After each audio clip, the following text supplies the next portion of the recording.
반갑습니다. 식사와 후에 이제 또 귀한 논문 발제가 있어서 참여해 주신 분들 감사하고요. 우리 이번 시간에는 박지현 박사님께서 우리 총신대 박지현 박사님께서 인간 타락의 4중 원인이라는 발제로 발제해 주시겠습니다. 시간은 50분까지 50 해주시고 발제를 40분까지만 해주시고 그 다음에 5분 5분씩 논평해 주시면 좋겠습니다. 일단 우리 박지현 박사님 발제를 듣도록 하겠습니다. 45분까지. 박수 한번 치시죠. 예.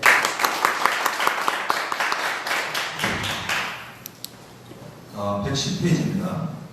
제목은 이 제목이 도르트 신경의 빛으로 있는 인간 타락의 4중 원인, 원래 6중 원인을 보려고 했는데 6중 원인을 보다 보니까 좀 무리가 따르는 주장이 나올 것 같아서 4중 원인으로 좀 추격을 시켰습니다. 4중 원인, 왜냐면 아리스토텔레스는 늘 4중 원인을 얘기했으니까요. 4중 원인과 그 가운데 숨겨진 신학적 실천적 함의를 좀 보도록 하겠습니다.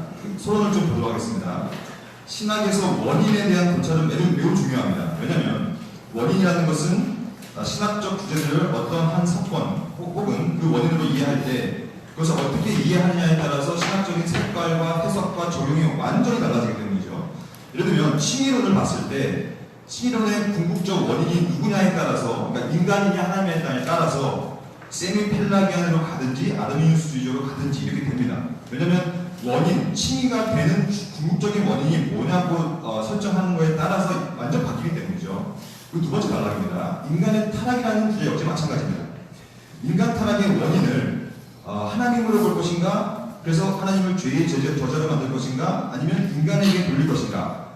그러니까 인간 타락의 궁극적인 원인을 무엇으로 상정하느냐에 따라서 신학적인 큰 그림은 완전 바뀔 수 있게 된다는 것이죠. 지금으로부터 400년 전에 열렸던 이 도르트 총회도 이 인간 타락의 원인에 대한 서로 다른 이해가 충돌된 격전이라고 저는 생각합니다.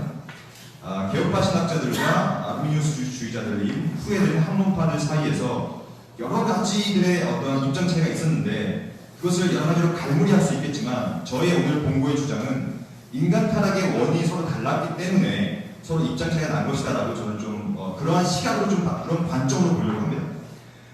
그 다음 문단입니다. 본고는 그러므로 이러한 신학적 간극이 벌어질 수밖에 없었던 이유들 중에 하나를 인간 타락의 원인으로 보고 어떠한 원인이 서로 다른가를 보려고 합니다. 그 보는 방법은 원인이라는 게 워낙 복잡하다라고 닥친 구현이기 때문에 아리스토텔레스가 말했던 4중 원인 틀, 이건 고대 헬라 철학에서부터 계속해서 주장되어 왔던 작용인, 형상인, 진로인, 목적인 이런 식으로 구분하여서 타락을 좀 보려고 합니다.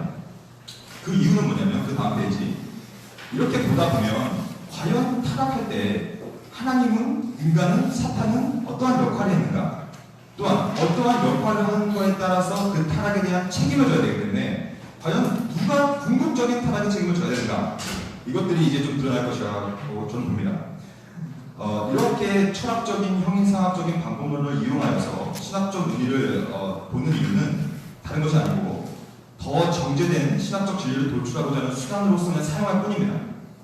또한 교리사와 철학사는 서로 같은 개념들을 공유하면서 계속 발전해나가기 때문에 철학과 교리는 서로 무자르듯이 날카롭게 분리할 수 없기 때문에, 하지만 저의 입장은 그럼에도 불구하고 제2 아리스토텔레스의 4중 원인의 이런 원인 사용법들이 만약에 진리를 희생시키거나 아니면 희석시킬 가능성이 있거나 아니면 성경적인 가르침과 어긋난다면 이건 과감히 버려야 합니다.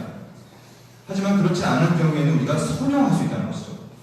그것이 이제 이 본고의 관건적 입장이고요. 순서는 먼저 아리스토텔레스를 4중 원인이 뭔가를 좀 보고 그 다음에 도르트 신경을 보면서 4중 원인의 틀 가운데서 계속 보고 마지막으로 거기 나타난 신학적 실천적 함의를 도출하도록 하겠습니다.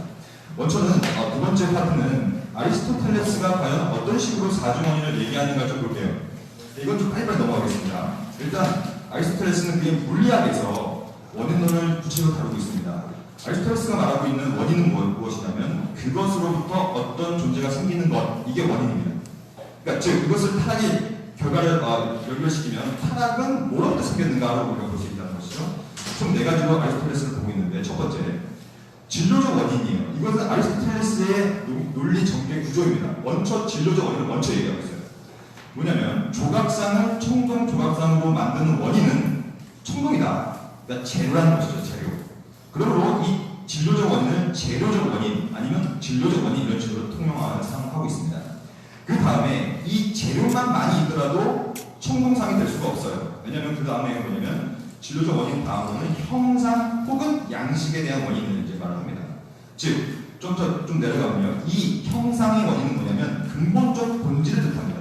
이것을 이제 러거스라고 쓰는데 아리스토텔레스는 이 근본적 토대 형상이 있어야만 반드시 어떠한 물질이 생긴다는 것이죠. 아리스토텔레스 입장은 이것을 이제 영어 번역본들에서는 form, 모델, 패턴 뭐 이런 식으로 이제 말을 하고 있죠. 그러니까 조각상을 만들 때 청동 조각상이 되기 위해서는 조각상이라는 형상 혹은 양식, 전형, 원형, 예, 보기들이 필요하다는 것이죠.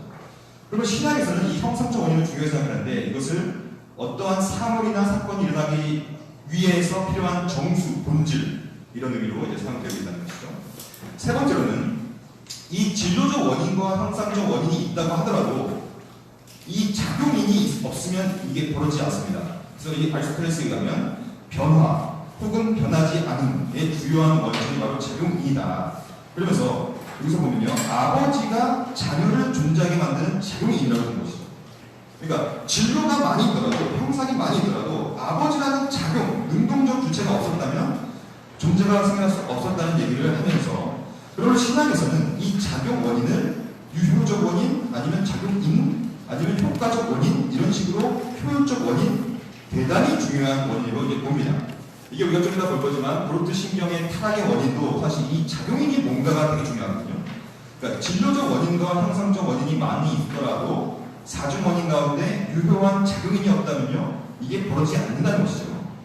마지막으로 아리스토텔레스는 114페이지 넷째입니다. 한 가지 더 원인을 소개하는데 그것이 목적인이에요. 목적인 같은 경우에는 예를 들면 아리스토텔레스는 이것을 설명함에 있어서 건강을 이제 말하고 있는데 무슨 말이냐면 사람들이 걷는 이유는 뭐냐면 건강 때문에 걷기 때문에 그것이 목적 원인이라는 것이죠. 그러면 조각상의 목적 원인은 무엇인가라고 했을 때 그것은 뭐냐면 기리기 위함 혹은 전시를 위함 이렇게 그러니까 최종 궁극적인 원인이라고 불렸고 신학에서는 이것을 궁극 원인 혹은 목적 원인 이런 식으로 이제 얘기를 했죠. 그러니까 우리는 뭐 철학 시간은 아니니까 이러한 기본적인 철학적인 개념을 근거로 이 114페이지 중간쯤에 보면요. 아리스토텔레스의 이 사중 원인론은 이제 신학에도 굉장히 영향을 크게 미칩니다. 신학자들은 왜 그러냐면 어지러운 신학적인 지형도 속에서 보다 더 정확한 신학적 개념을 만들기 위하여 사중 원인론을 수단으로 삼는다는 것이죠. 그래서 성경의 진리를 수요해 나가고 무엇보다도 이단들과의 치열한 분투 왜냐하면 이단들은 미묘하게 공격을 하기 때문에 이 미묘함을 어떻게 반응할 것인가를 여러 가지 철학적인 사고 틀에서 이제 반응한다는 것이죠. 그래서 이렇게 엄밀하고 신학적인 논의를 위해서 다양한 철학적 개념을 절충적으로 차용하기에 이릅니다. 그러니까 존 칼빈의 이 기독교강을 읽어봐도 사중 원인론의 틀 가운데서 선택과 구원을 막 설명하고 있어요. 그러니까 사중 원인론을 중심적으로 삼는 것이 아니라 자신이 하고자 하는 구원론을 설파하기 위해서 이것을 차용했다는 것이죠. 수단으로서 절충적으로. 넘어갑니다. 115페이지 보면요. 중간쯤에 구원론도 마찬가지예요. 구원론도 결국에는 사중 원인의 틀 가운데서 어떻게 원인을 볼 것인가에 따라서 막 신학적인 색깔이 바뀝니다. 이건 생각합니다. 그럼 이 장을 요약해 보도록 하겠습니다. 아리스토텔레스가 전개한 이 사중 원인론은 결국에는 존재, 사물, 행위 아니면 어떤 결과에 대한 원인을 심층적으로 엄밀하게 파악할 수 있는 효과적인 도구입니다. 그러므로 개혁신학 정통 가운데서도 이러한 주제들을 사중 원론에 입각해서 풀어가는 흔적들이 고스란히 전해드리고 있죠. 이러한 원론은 신학 주제에 적용할 때 변할 수 있는 유익이 뭐냐면 보다 더 엄정하게 신학적 사건들의 궁극적 원인을 파악할 수 있는 시각을 제공함과 동시에 과연 이 원인과 이 형상들이 어떻게 흘러가고 있는가에 대한 해안을 줄 수 있다는 것이죠. 그러므로 이러한 유익은 이전부터 볼 인간 타락의 원인은 정확히 무엇인가에 대한 고찰에 대한 학문적인 필요성과 중요성을 뒷받침해준다고 저는 생각합니다. 그러니까 지금까지 논의는 뭐냐면 사중 원인을 사용하여서 도르트 신경 가운데 나타났던 많은 신학적 주제들을 그 중에 하나인 타락을 어떻게 심층적으로 분석하여서 정리할 수 있을까에 대한 효과적인 수단으로 사용할 수 있다는 것이죠. 이제부터 도르트 신경의 빛으로 한번 인간 타락의 사중원인을 보겠습니다. 사실 도르트 총회는 아리스토텔레스의 사중원인을 입각하여 그것을 기술하고 있지 않습니다. 그러니까 이것은 얼마든지 이 본고를 읽고 비판할 수 있는 지점이죠. 그러니까 도르트 신경은 그렇게 얘기하지 않는데 왜 혹시 그렇게 얘기하냐 할 수 있으니까. 그럼에도 불구하고 도르트 총의 결의와 신경 구석구석에 서려있는 타락에 대한 다양한 원인들이 있는데 그것을 그냥 신학적으로 역추적해서 재구성해야 된다는 것이죠. 이게 본고의 목적입니다. 이 점을 통해서 왜 그러냐면 인간 타락의 궁극적 원인을 찾아보겠다는 것이죠. 그리고 타락의 궁극적 원인을 찾게 된다면 그 책임을 누가 져야 되는 것인가 드러나기 때문에 이것을 한번 효과적으로 사용해 보겠다는 것입니다. 첫 번째, 도르트 총회는 진료적 원인을, 그러니까 타락의 진료적 원인을 어떻게 보고 있냐면 마귀로 보고 있습니다. 그러니까 마귀와 충동으로 보고 있다고 제가 재구성을 하고 있는 것입니다. 도르트 신경을 얘기하고 있는 거라기보다는. 그러니까 도르트 신경 셋째, 넷째 그리는 사람의 부패, 회심 이런 내용들인데요. 여기서 뭐라고 나와 있냐면 그 밑에 인용문을 보면요. 도르트 신경에 따르면 하나님의 형상으로 지음받은 최초의 인간은 원래 모든 부분에서 거룩했었다. 하지만 그러나 마귀의 충동 이러면서 마귀의 충동이라는 아주 중요한 원인을 이제 제시해주고 있는데 저는 이 마귀의 충동, 마귀의 이러한 이 유혹 이런 것들 진로적 원인으로 좀 보려고 합니다. 왜냐하면 기본적으로 벌거프가 얘기했다시피 사탄은 늘 도구이죠. 유혹자로서의 땔감이요 인간들의 타락에 불을 지피는 땔감으로 쓰였다 이런 표현들이 나오는데 그러니까 도르트 신경은 그 다음 문장 타락의 진료가 된 이 마귀의 유혹의 결과로서 모든 인간이 전인적으로 황폐했다라고 이제 말을 하고 있죠. 그러면서 계속해서 마귀의 유혹으로 마귀의 충동으로 이런 표현들이 계속 나오면서 마치 마귀의 충동이 인간의 유혹에 있어서의 진료적, 재료적 어떠한 땔감으로 쓰였다는 표현들이 그런 뉘앙스들이 이제 풍기고 있다는 것이죠. 그러면 이러한 타락의 진료적 원인은 하지만 타락 진료적 원인으로만 이제 타락이 될 수 없습니다. 왜냐하면 아리스토텔레스의 이게 기본적인 입장인데 언제나 진료와 형상은 같이 가야 해요. 그것이 형상 진료론을 하시는데 그럼 형상적 원인이 무엇인가가 굉장히 중요합니다. 그래서 저는 이렇게 재구성을 해봤습니다. 도르트 신경은 인간 타락의 형상적 원인은 최초 인간의 불신함으로 봅니다. 하나님과 선악과에 대한 언약을 하나님 아담과 맺으셨는데 이것을 이 언약과 의무적 조항을 헌신적 벌수시 내팽겨주죠.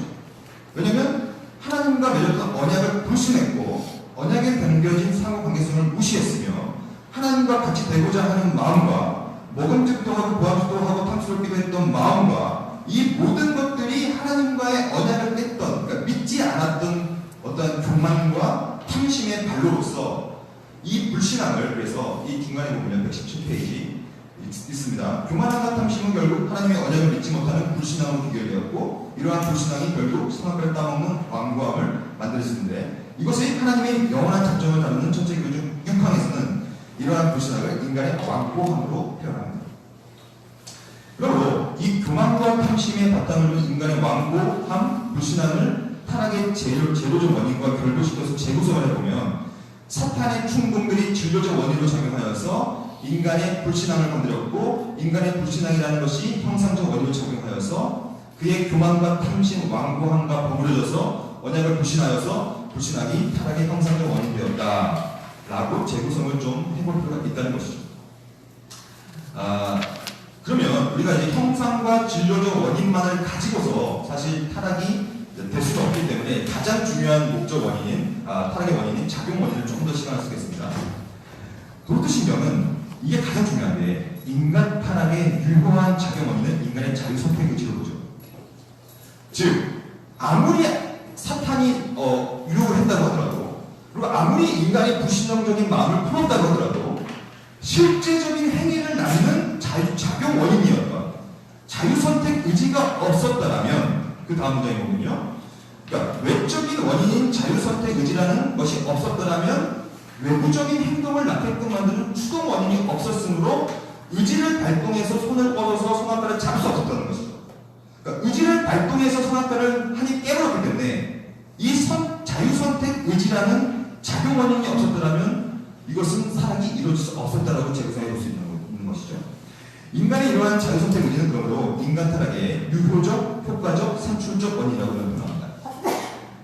329번 각주 이용문입니다. 이렇게 표현하고 있죠. 사람은 마귀의 충동을 통해 자신의 자유의지로 하나님으로부터 저항하여 하나님이 주신 탁월한 인사들을 스스로 박탈했다. 그러니까 자유 선택 의지를 사용하여 스스로 타락을 한 것이다. 각주 331번 본문을 보면요, 무죄 상태 때 자신의 자유의지로 자기 자신을 파멸에 빠뜨린 사람은 자기 자신의 자유의지로는 타락으로부터 회복될 소망이 없다. 표현하고 있죠. 또 넘어갑니다. 119페이지 보면요, 333 각주 본문에 보면요, 다른 모든 죄들과 같이 이 불신앙의 원인 혹은 죄책은 결코 하나님이 아니라 사람 안에 있다. 왜냐하면 계속해서 자유선택 의지가 작용인으로서 계속 이해하고 있기 때문에 하나님이 작용인이 아니라 인간이 작용인이라는 사실을 계속 얘기하고 있는 것이죠. 각주 335 자신들 스스로 거꾸로졌다. 각주 337 그들 자신에게 있다. 즉 이것을 사주 원인론의 틀 가운데서 재주수라면 하나님은 타락이라는 사건이 벌어지게끔 하는 작용 원인인, 즉 자유선택 의지를 사용하고 있는 주체적인 효과적인 산출적인 원인인 인간에게 타락의 책임을 돌리고 있다는 것으로 우리는 결론을 지어볼 수 있겠죠. 한번 넘어가 보겠습니다. 그러므로 도로트 신경은 실제로 신자들도 각주 338페이지입니다. 338번 인용문입니다. 신자들도 어떻게 하냐면 죄를 지을 때는, 그러니까 아담뿐만 아니라 우리들도, 그러니까 인간 본성의 3종 상태, 4종 상태에서 세 번째 상태, 그러니까 회심한 상태, 그 상태, 신자의 상태임에도 불구하고 그들 자신의 잘못으로서 은혜의 인도로부터 일어난다, 벗어난다.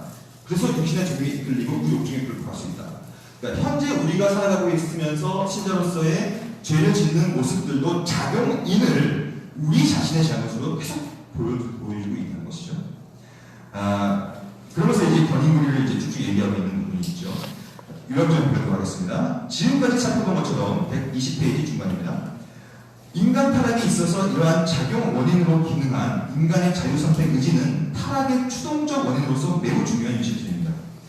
타락의 진로적 원인, 사탄과 사탄의 충동과 형상적 원인으로 재구성해볼 수 있는 인간의 불신앙이 드디어 인간 타락의 작용 원인을 만남으로써 드디어 구체적인 의지를 품고 구체적인 행동을 창출해야 되기 때문에 도로트 신경은 줄곧 타락의 책임을 자유선택 의지를 품고 구체적인 행동을 옮긴 인간에게 돌립니다.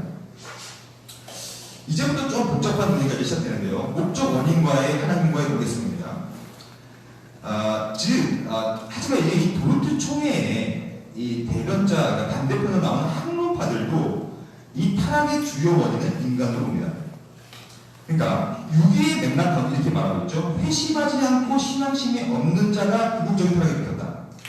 그러니까 하나님은 그들을 그냥 내버려줬다고 얘기하고 있죠. 그러므로 학론파도 마치 타락의 작용 원인을 인간의 자유선택 의지에 전가 돌리는 것으로 보여요. 하지만 저희 입장은 인간 타락의 사주원인의 틀 가운데 볼 때는 학론파는 도로트 신경이 말하고 있는 바와, 즉 제가 재구성하는 바와는 다른 주장하고 있다고 저는 생각합니다. 즉 도로트 신경은 인간 타락의 작용 원인을 인간의 자유선택 의지로만 제한적으로 이해하지만 학문파는 작용 원인뿐만이 아니라 타락의 목적 원인까지도 인간의 선택을 보는 거예요. 이게 저는 중요한 거라고 생각합니다. 이게 무슨 말이냐면 좀 이따 볼 거지만 인간의 자유선택 의지를 작용 원인으로만 보는가, 아니면 목적 원인으로만 보는가, 아니면 같이 볼 것인가에 따라서 이 선택과 유기는 완전 바꿔버립니다. 그러니까 타락의 작용 원인과 목적 원인의 상관관계를 정확히 이해하는 것은 도로트 신경이 주장하는 바와 학론파 사이가 주장하는 바 사이의 핵심 논쟁점을 이해하는 데 필수적입니다. 그리고 좀 남는 시간에 목적 원인을 좀 더 볼게요. 도로트 신경은 일단 타락의 목적 원인은 놀랍게도 하나님의 공의로우심을 나타내기 위함, 혹은 하나님이 한없이 기쁘신 뜻을 드러내기 위함으로 봅니다. 그러니까 이것은 도로트 신경과 학론파는 서로 다른 주장이에요. 왜냐하면 학론파는 타락의 목적 원인까지도 인간의 선택 의지를 보기 때문이에요. 그러니까 이게 무슨 말이냐면요, 도로트 신경은 계속해서 하나님의 더 없는 자유로우심, 공의로우심, 변하지 않으심, 기뻐하심이 바로 이 모든 것의, 그러니까 타락의 목적 원인이라고 봅니다. 그래서 유기에 대한 하나님의 작정에 대한 도로트 신경의 설명은 영원전 유기의 작정으로 말미암아서 시간 속에서 타락이라는 것이 벌어졌기 때문에, 즉 시간 속에서 타락이 벌어졌으면 하나님의 유기의 작정이 있기 때문에 가능했다는 소리이기 때문에 유기의 목적 원인은 하나님의 더 없는 자유로우심, 더 없는 공의로우심, 선한 기쁨으로서 계속 얘기해요. 그러니까 이것은 굉장히 오묘하고 불가능한 사실이죠, 사실. 근데 만약에 이것을 잘못해서거든요, 브루트 신경이 반대파였던 학문파들이 바로 죄의 저자로 하나님을 만든다는 것이죠. 무슨 말이냐면, 브루트 신경의 결론부는 학문파가 저지른 핵심적인 오드 유학 중요하고 있는데, 그 중에 중요한 게 바로 하나님을 악의 조건대로 만드는 것이죠. 즉, 학문파들은 이렇게 생각하는 것이죠. 타락의 목적 원인을 하나님의 기쁘신 뜻으로 본다면 결국 이것은 하나님을 죄의 창시자로 만드는 것 아니냐. 그러므로 이와 같은 가르침은 하나님을 죄의 저자, 불의한 폭군과 위선자로 만든다는 것이 학문파 주장이기 때문에 결국에는 목적 원인과 이것에 대한 중요한 핵심 차이점이 이제 드러나고 있는 것이죠. 그러므로 하나님을 악의 저자로 선정하고 있는 이런 학문파의 주장이 신학적으로 타당한가에 대해서는 한번 우리가 신학적으로 타락의 사중 원인과 볼 필요가 있다는 것이죠. 제가 볼 때는 이 학문파가 이런 주장을 할 수밖에 없는 이유는 이겁니다. 타락의 작용 원인과 목적 원인은 서로 혼동했기 때문이죠. 이게 저는 핵심이라고 봅니다. 시간 속에서 벌어지는 모든 일들은 하나님의 영원한 뜻에 있기 때문에 만약에 타락이 시간 속에서 벌어졌다면 그 사건조차도 하나님의 영원적 깊은 뜻에 근거해야 함이 옳습니다. 이것이 바로 하나님의 기쁘신 뜻을 타락의 목적 원인으로 이해하는 의미입니다. 이것이 의미예요. 하지만 이것을 학문파는 잘못 이해했다는 것이죠. 학문파는 하나님의 작정을 뜻하는 타락의 목적 원인을 작용 원인으로 오해하여서 마치 하나님의 기쁘신 뜻 안에 타락이 있었다면 하나님이 마치 작용인이 되어서 의지를 품고 타락을 직접 행하시는 주체적 요인이 되기 때문에 죄의 저자가 된다고 본 거예요. 이게 중요한 논리라고 생각합니다. 그러니까 이렇게 생각을 하면 하나님을 죄의 저자로 만들 수밖에 없죠. 즉 하나님이 목적 원인이 아니라 작용이 되어버린다는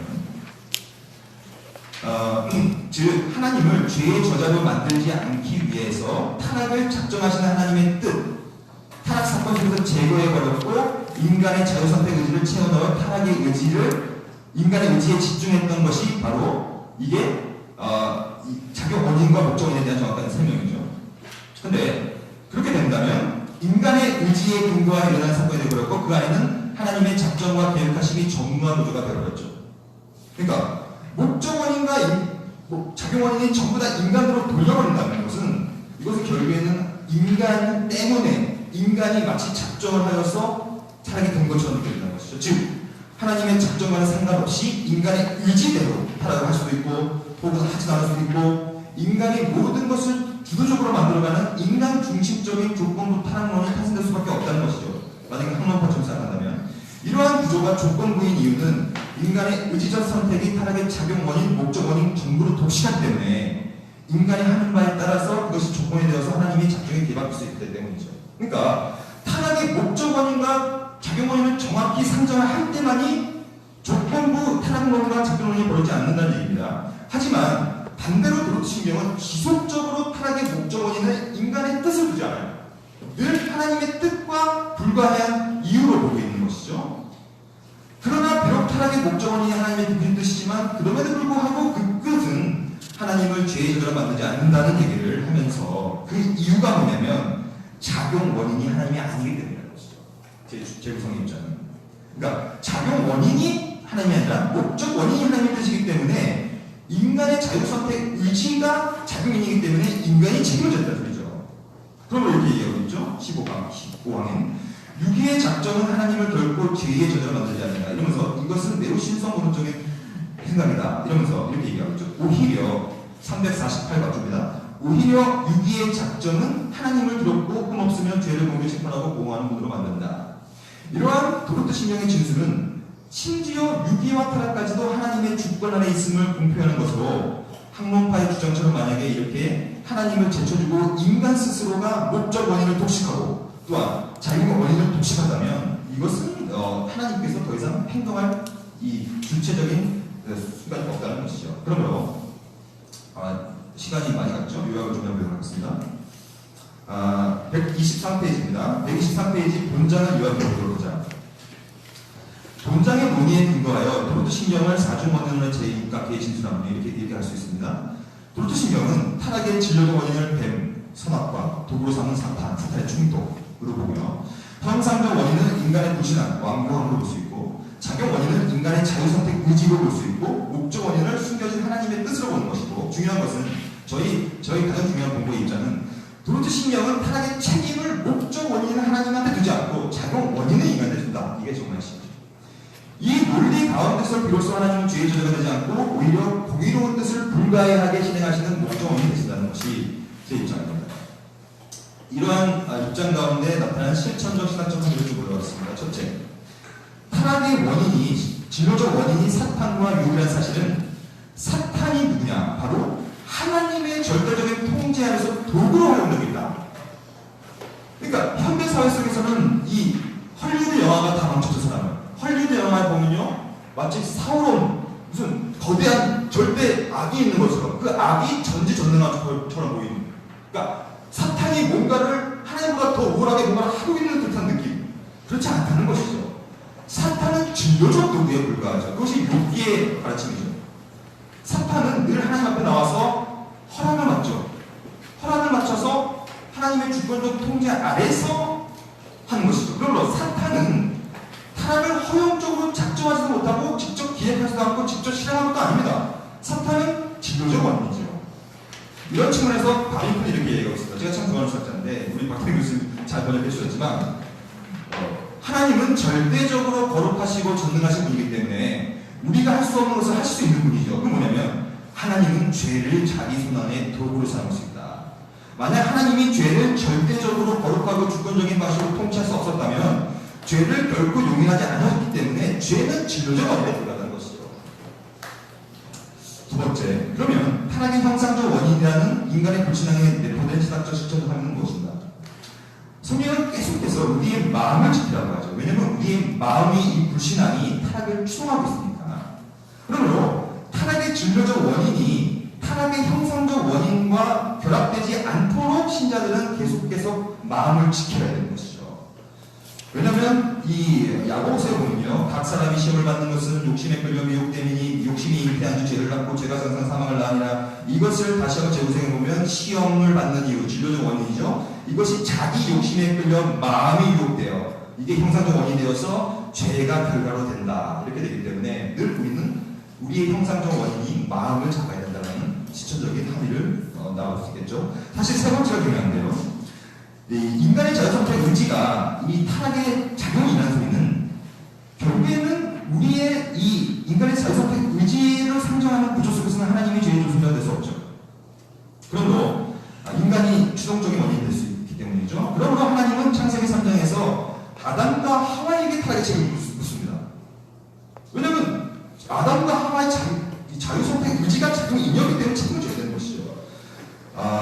그러므로 앞에서 살펴보았다시피 125페이지 자신들의 잘못, 그들 자신의 악함, 완고함, 자신들이 잘못하여 스스로를 자유의지로 이렇게 했기 때문에 인간의 타락을 책임을 인간이 들고 있다. 다음에 그렇게 얘기하죠. 사탄이 먼저 타락하여 아담과 하와를 유혹했고 그 결과 아담과 하와도 타락했다.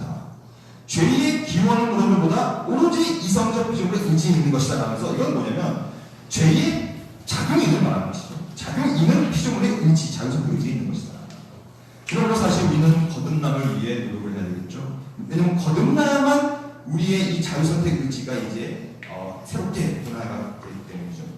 마지막으로 목적 원인에 담겨진 신학적인 실천적인 의미는 이렇습니다.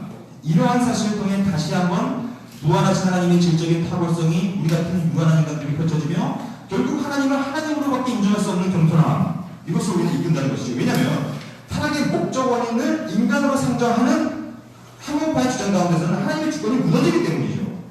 그러니까 학문파들이 저지른 오류는 타락의 목적 원인까지도 인간들이 독식하려고 했기 때문에 그 자만과 오만이죠. 그러니까 하나님의 작정 밖에 있는 것은 아무것도 없는데 그 작정 밖에 심지어 안에 그 작정 안에 타락이라는 내키지 않은 사건이 있더라도 그 타락이 역시 목적 원인 하나님이라면 공의롭고 숨겨졌고 불가해하고 기쁘실 뜻이 있다는 사실을 우리는 믿음으로 받아들일 뿐입니다. 왜냐하면 우리는 유한하기 때문이죠. 그러므로 이러한 목적원에 대한 깊이 있는 묵상은 하나님이 누구신가에 대한 하나님을 하나님으로 놔두는 그것이 바로 요약하자면 125페이지 요약. 타락의 사중 원인론에 담겨진 이 큰 그림은 결국에는 하나님의 절대 주권을 확보, 재진술, 재확증에 성격이 강하다는 것이죠. 하나님을 하나님으로 인정하지 않고 인간이 하나님의 일에 침범하고자 했던 학문파의 주장에 맞서서 다시 한번 하나님을 하나님의 일로 온전히 내어드리는 역할, 이것이 바로 목적 원인 가운데 잡혀있던 것이죠. 결론을 지어보겠습니다. 타락의 원인 구명은 실로 복잡합니다. 이렇게 복잡한 원인을 사중 원인론에서 한번 풀어보려는 시도를 강행했습니다. 무리가 따를 수 있겠지만 재구성을 좀 해봤습니다. 그 결과 도르트 신경의 빛 가운데서 네 가지로 나왔습니다. 진로적 원인은 사탄, 형상적 원인은 인간의 탐심에 근거한 불신앙, 작용 원인은 인간의 자유선택 의지, 목적 원인은 하나님의 공격으로 숨겨진 뜻. 이럴 때 이렇게 우리가 이해할 때야 사탄을 하나님의 수준에까지 끌어올리지 않고 하나님의 통제하에 있는 타락의 도구적 진로 정도를 볼 수 있는 시각을 제공하고, 동시에 형상적 원인은 인간의 마음을 지켜야 되며 자유선택 의지를 지켜야 하며 죄의 궁극적 책임을 누가 져야 하며 하나님의 궁극적인 뜻이 무엇인가를 우리가 알 수 있도록 도와준다는 것이죠. 마지막으로 읽고 마치겠습니다. 우리는 학문파들처럼 작용 원인과 목적 원인은 인간들이 도식해서는 안 돼요. 하나님의 일을 하나님의 일로 남겨두는 겸손함으로 무장할 필요가 있습니다. 삼일째 하나님의 작정하심은 인간이 마음대로 건들 수 있는 영역이 아닌 내적 사역이기 때문에 학문파는 이 점을 실패했습니다. 그러므로 이렇게 우리가 볼 경우에는 결국에는 가감 없이 타락 사건 속에 작용될 때 비로소 나타날 수 있는 결과는 하나님의 절대 주권 강화이죠. 이 점을 도르트 신경이 추구하는 바였고, 도르트 신경의 빛 아래서 참된 신학을 추구하려고 하는 저와 우리 모두가 추구해 나가야 할 귀한 가치라고 생각합니다. 예, 감사합니다. 많은 내용이면서 복잡한 내용인데 아주 시원하게 발표해 주셨습니다. 시간에 논평해 주실 우리 계신대의 우리 진지훈 박사님, 그리고 이어서 우리 아신대의 김영환 박사님께서 해주시겠습니다. 5분씩 해주시면 감사하겠습니다. 계신대 진지훈입니다. 제가 먼저 귀하신 박재현 교수님 논문에 논평으로 참여할 수 있게 돼서 너무 기쁘고요. 읽으면서 참 저도 많이 배웠고 새로운 생각들을 많이 하게 됐는데요.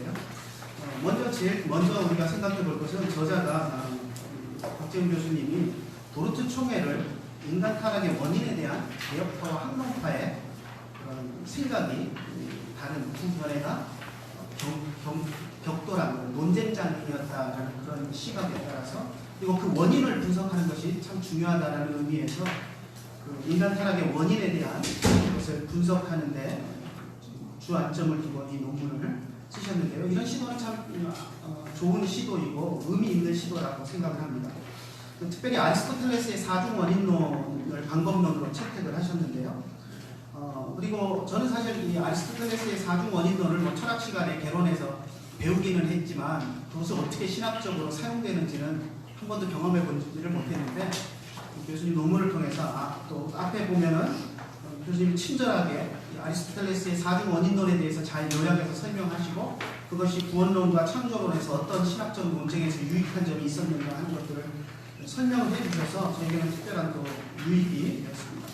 특별히 제가 논평 써놓은 거에 보면 페이지 수가 제가 봤던 원고의 페이지 수하고 좀 다른데요. 편집하면서 페이지 수가 달라졌기 때문에 그런데, 아무튼 114페이지 지금 나눠드린 책에는 114페이지, 115페이지 보면 그런 창조론과 구원론에 있어서 장점들을 이야기해 줌으로써 이런 아리스토텔레스의 사중 원인론이 신학적인 논쟁에서 얼마나 중요한 영향을 과거에 가져왔는가 하는 것들을 설명해 주셔서 너무 감사했고요. 그런데도 한편으로는 이 사중 원인론에 입각해서 도르트 신경의 내용과 학문론파의 주장을 추론해서 재구성하고 계시는데요. 물론 저자도 계속 이야기를 하셨지만 도르트 신경에서 이 사중 원인론에 입각해서 인간의 원인, 죄의 원인을 설명하고 있지는 않습니다. 재구성해 주신 것인데요.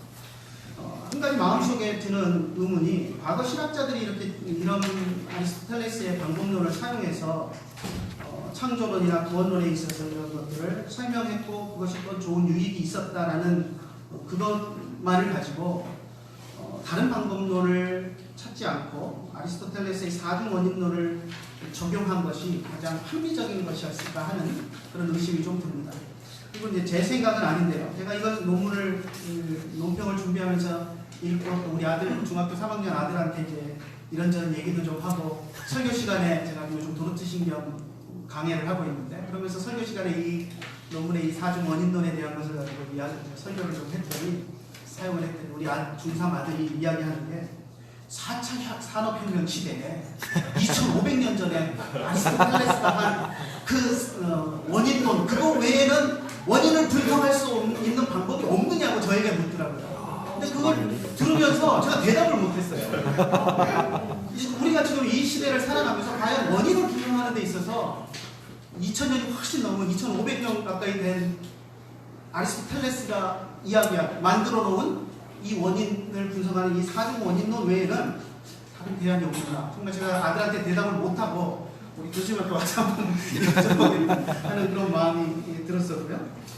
그리고 이제 뭐 진료인, 형상인 해서 이제 뭐 설명해 주신 거 제가 뭐 따로 요약은 하지 않겠습니다. 그런데 넘어가고요. 그리고 특별히 교수님이 목적인을 다루는 데 있어서 앞에 세 가지 진료인, 형상인, 작용인에 대해서는 제가 볼 때도 학론파와 개혁파가 그다지 견해차가 크지 않은 것 같아요. 거의 같은 것 같고 물론 이제 작용인에 대해서는 나중에 목적인을 이야기하면서 목적인의 개념이 들어가면 이제 작용인에 대해서 조금 달라지는 부분이 있는데 세 가지는 거의 이제 대동소이한 것 같고 목적인을 어떻게 이해하느냐에 따라서 지금 개혁파와 학론파가 격돌을 하고 있는데 개혁파가 지금 생각하는 목적인이 하나님의 공의를 나타내기 위함, 또 하나님의 기쁘신 뜻을 나타내기 위함이라고 지금 121페이지에서 이야기하고 있는데요.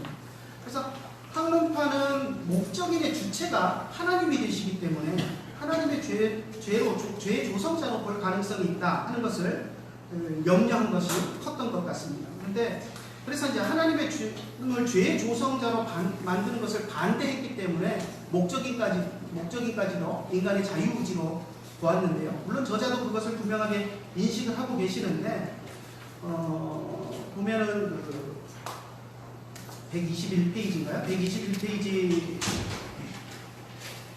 보면 학론파의 핵심적인 오류를 지적하시면서 하나님을 악의 조성자로 만드는 논리다라고 지적을 하셨는데 이렇게 되면은 마치 학론파가 이런 하나님을 악의 조성자로 만드는 논리를 꾸며서 하나님을 악의 조성자로 만든 것처럼 뉘앙스가 느껴지거든요. 근데 그게 아니라 학론파는 하나님을 죄의 조성자로 만들지 않기 위해서 한 것이기 때문에 그런 부분을 조금 세밀하게 수정을 해주셨으면 좋겠고요.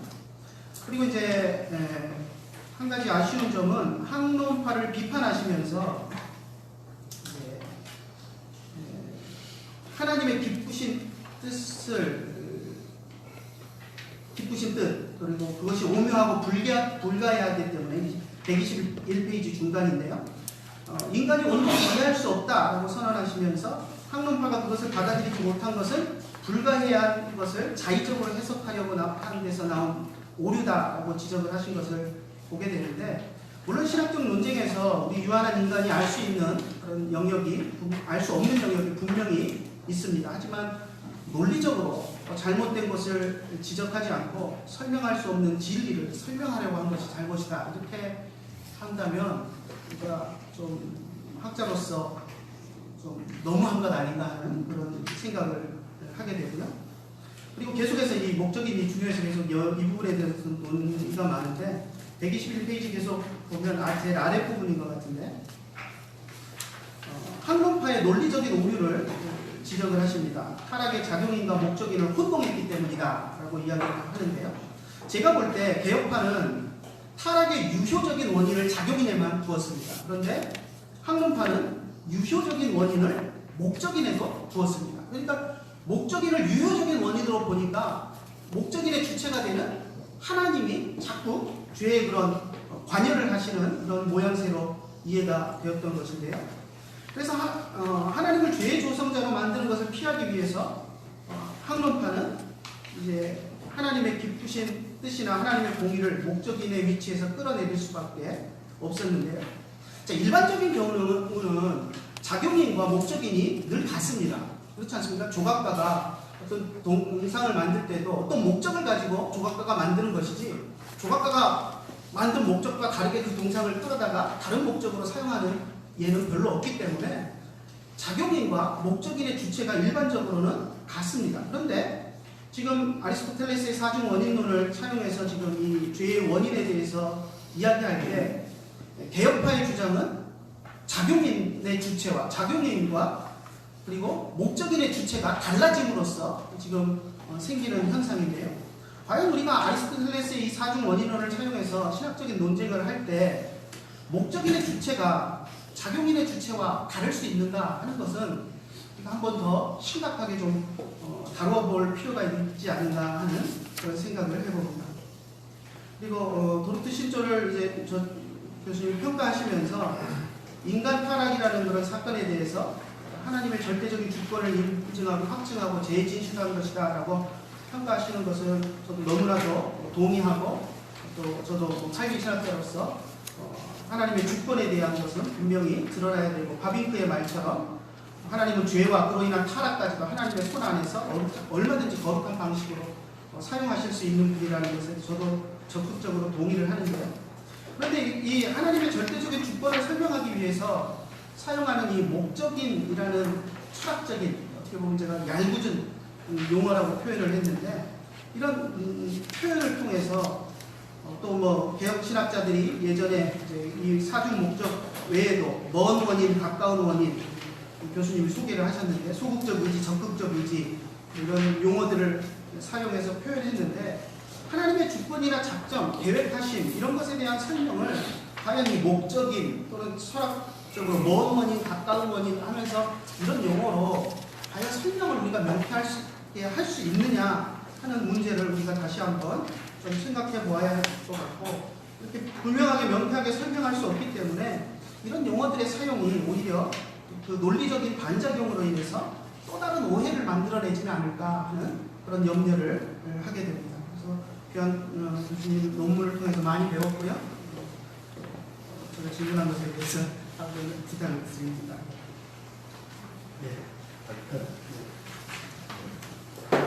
일단 그 중학교 학생 그 아이에 대해서는 저도 근데 이제 이게 아리스토텔레스 원인론이 고리타분하지만 사실 신학 개혁 특히 개혁 신학자들이 아퀴나스 이후로 계속해서 아리스토텔레스 형이상을 갖고 갔기 때문에 우리가 한국 사람 한국말 쓰고 영어권에 가면 영어를 쓰는 것처럼 그 안에서의 논의의 틀과 항상 환경적인 수단들을 사용하지 않으면 아예 우리가 말할 수 없기 때문에 그런 차원에서 제가 좀 말씀드렸고 사실 고리타분한 건 맞습니다. 하지만 여전히 우리 신학도 16세기, 17세기 신학에 집중하고 있기 때문에 어쩔 수 없는 부분이 있다고 저는 좀 생각하고요. 그리고 이 작용인과 목적인이 왜 다를 수가 있는가? 저는 다를 수 있다고 봅니다. 왜냐하면 이게 어떠한 하나의 인물로 봤을 때는 다를 수가 없겠죠. 근데 이게 사건이기 때문에 어떠한 한 사건이 벌어짐에 있어서 목적인과 작용인은 사물이 될 수도 있고 어떠한 흐름이 될 수도 있고 아니면 어떤 주체가 될 수 있기 때문에 꼭 같을 필요는 없다고 저는 보거든요. 그런 면에서 이제 볼 수가 있겠고 세 번째 이 소극적 의지, 적극적 의지, 목적인 이러한 표현들은 이건 제 표현이 아니라 도르트 신경을 만들었던 많은 총대들이 계속해서 썼던 표현들이라 저도 한번 소개를 좀 해드렸습니다. 그래서 왜냐하면 학론파들이 너무 교묘하게 또한 우리 박사님 표현으로 하면 얄궂은 그러니까 그 사람들이 얄궂은 표현을 너무 많이 썼기 때문에 이것을 쓰면서 대안할 수밖에 없었기 때문에 이런 표현을 썼다는 컨텍스트가 아니라는 사실 좀 알려드리고 싶습니다. 예, 그래요. 김연환 박사님 이어서 5분입니다.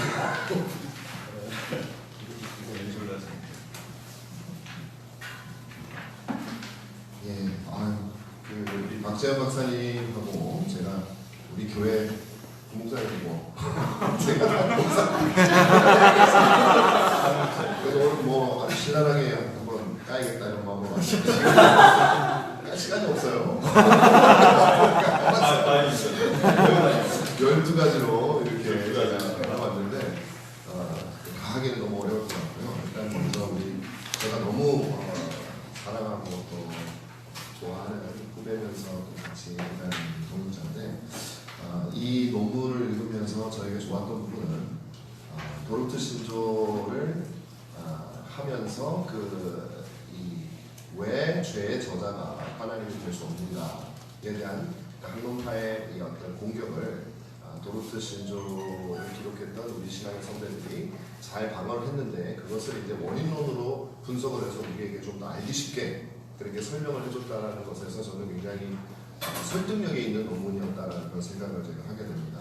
그리고 또 감사했던 것은 제가 또 같이 뭐 많이 나눌 때마다 같이 나누는 말인데 신학은 항상 성도들의 신앙과 성도들의 삶에 직접적으로 영향을 미치는 걸 염두에 둘 때 가치가 있다고 봐요. 그래서 여기 보면 실천적 신학적 함의를 기록하면서 우리들에게 성도들에게 권면을 주는 그런 부분도 상당히 귀한 그런 어떤 접근이었다는 생각을 이렇게 하게 됩니다.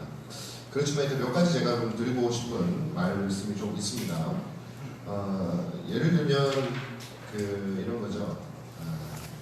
그 페이지가 좀 달라서 그런데 여기 우리 박재현 박사님은 도르트 신조의 첫 번째 결이 오왕의 근거를 두고 타락의 원인을 불신앙이라고 그렇게 얘기를 했는데 사실 이게 그러니까 진료적, 형상적, 목적, 작용적 혹은 효과적, 그다음에 목적적 원인을 분석하는 게 굉장히 어렵습니다. 저도 항상 이게 이제 동상을 하는 거 굉장히 쉬워요. 그건 굉장히 아리스토텔레스도 쉬운 예로 했는데 어떤 일어난 사건에 대해서 진료적 원인이 무엇인지 하는 것은 굉장히 어려운데 이제 특별히 여기 보면은 저자는 불신앙을 형상적 원인으로 이렇게 보았습니다. 그런데 이제 사실은 그러면서 근거를 든 게 도르트 결의 첫 번째 결의 5항의 근거를 뒀는데 제가 지금 보면 그 5항은 아담의 타락에 대한 내용이라기보다는 이제 이미 타락한 상태에 있는 사람들의 어떤 를 가리키는 것으로서 불신앙을 얘기하고 있는 걸로 보여져요. 다시 말하면 아담이 죄가 없는 상태에서 불신앙이 생겨서 타락하게 된 형상적 원인이 되었다라기보다는 그 배경이 첫째 결의 5항에 있는 배경이 이미 타락되어져 있는 우리들의 불신앙에 대한 그런 내용인데 과연 이제 그것이 어떤가 타락의 원인이라고 말할 수 있겠는가 그거 하나 제가 물어보고 싶고요. 또 좀 궁금한 점 뭐냐면 불신앙에서 그러니까 뭐라고 되어 있냐면 교만과 탐심에서 불신앙이 생겼다. 그래서 불신앙이 형상적 원인이다 이렇게 얘기를 하고 있는데 사실 칼빈 같은 경우는 저 개인적인 견해도 그렇고 칼빈 같은 경우는 오히려 불신앙에서 타락과 교만이 나왔다고 그렇게 얘기를 하거든요.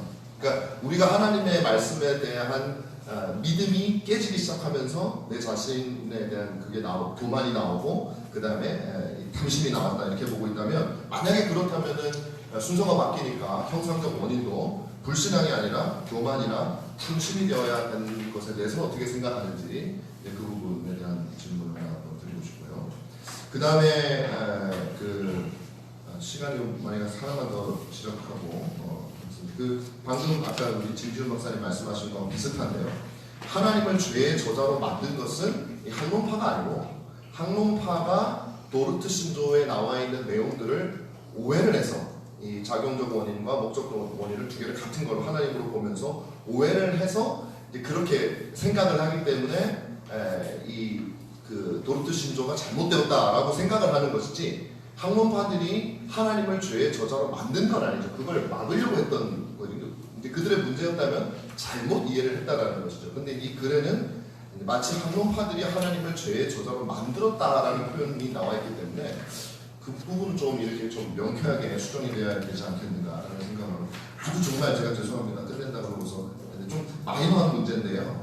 이 글을 읽다 보니까 어떤 표현 같은 것들이 굉장히 반복되어지는 표현 같은 것들이 많이 나와요. 맨 첫 부분에 나오는 완전이라는 표현이 계속 반복해서 나온다는 거 되게 좋아해요. 그런 거 완전히 막 확실하게 막 그런 거 아니면은 신학적 감금 어려운 말 쓰는 것도 되게 좋아해요. 반복이 많은데 그런 거 내가 조금 이제 좀 쉬운 표현으로 해주면은 더 좋지 않았을까라는 그런 생각이 들고 진짜 죄송합니다. 하나만 이 개혁신학의 주장에 반대되는 주장을 이 본문에 보면 반성경적 주장에 대해서 어떻게 했다 이렇게 표현되어 있거든요. 이건 이제 객관적으로 보면 그 자체를 반성경적이라고 할 만한 근거는 없죠. 우리는 그렇게 믿지만 그래서 개혁신앙에 대한 어떤 반대되는 주장 이렇게 표현하는 것이 성경적 글로서는 좋지 않았을까 생각입니다.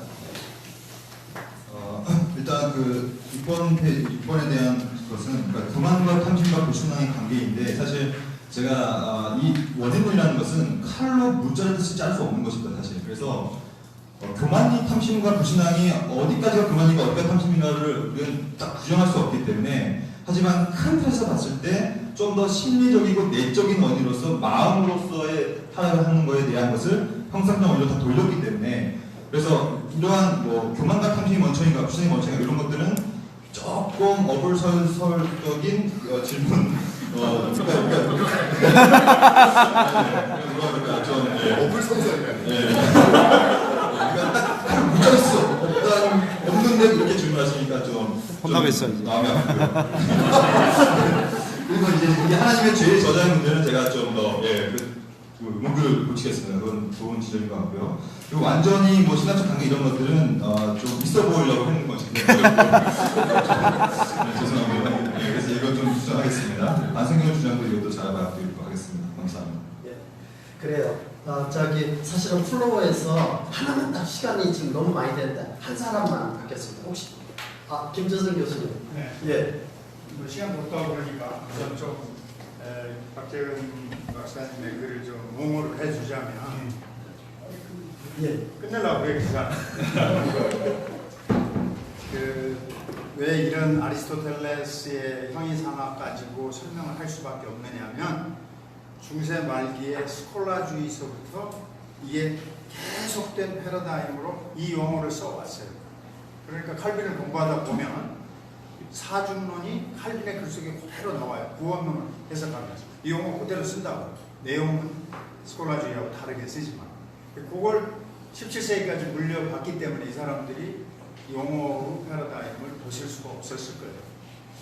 그 다음에 이제 또 하나 지적하고 싶은 것은 이제 어제 우리가 4차 산업, 사이버, 인공지능, 인텔렉츄얼 이 만든 AI, Artificial Intelligence 가지고 이제 논의를 했는데 사이버 시대는 가상현실이나 혹은 이미지네이션의 세상이기 때문에 아리스토텔레스적인 것보다도 훨씬 더 공중에 떠 있어요. 완전히 해체주의에 근거하기 때문에. 따라서 이러한 표현이 정말 쾌쾌 무겁지만 좀 더 뿌리를 착실하게 파악하는 데 있어서는 용어상 도움이 된다. 자, 나는 좀 하나 아쉬운 부분이 이게 이제 400년이 지난 우리 시대에 애플리케이션이 나와야 됩니다. 한국적 정서에 우리는 좀 더 지금 도움을 주려고 한다면 좀 더 결론 부분에서는 한국교회 성도들을 위한 해석적 적용이 나와야 하지 않을까.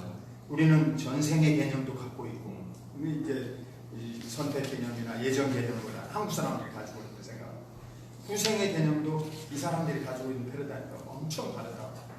그래서 조금 질문을 드려보고 요청해 보자면 그런 노력을 좀 기울여 주시고. 네, 알겠습니다. 감사합니다. 그래요. 예, 이상으로 마치도록 하겠습니다.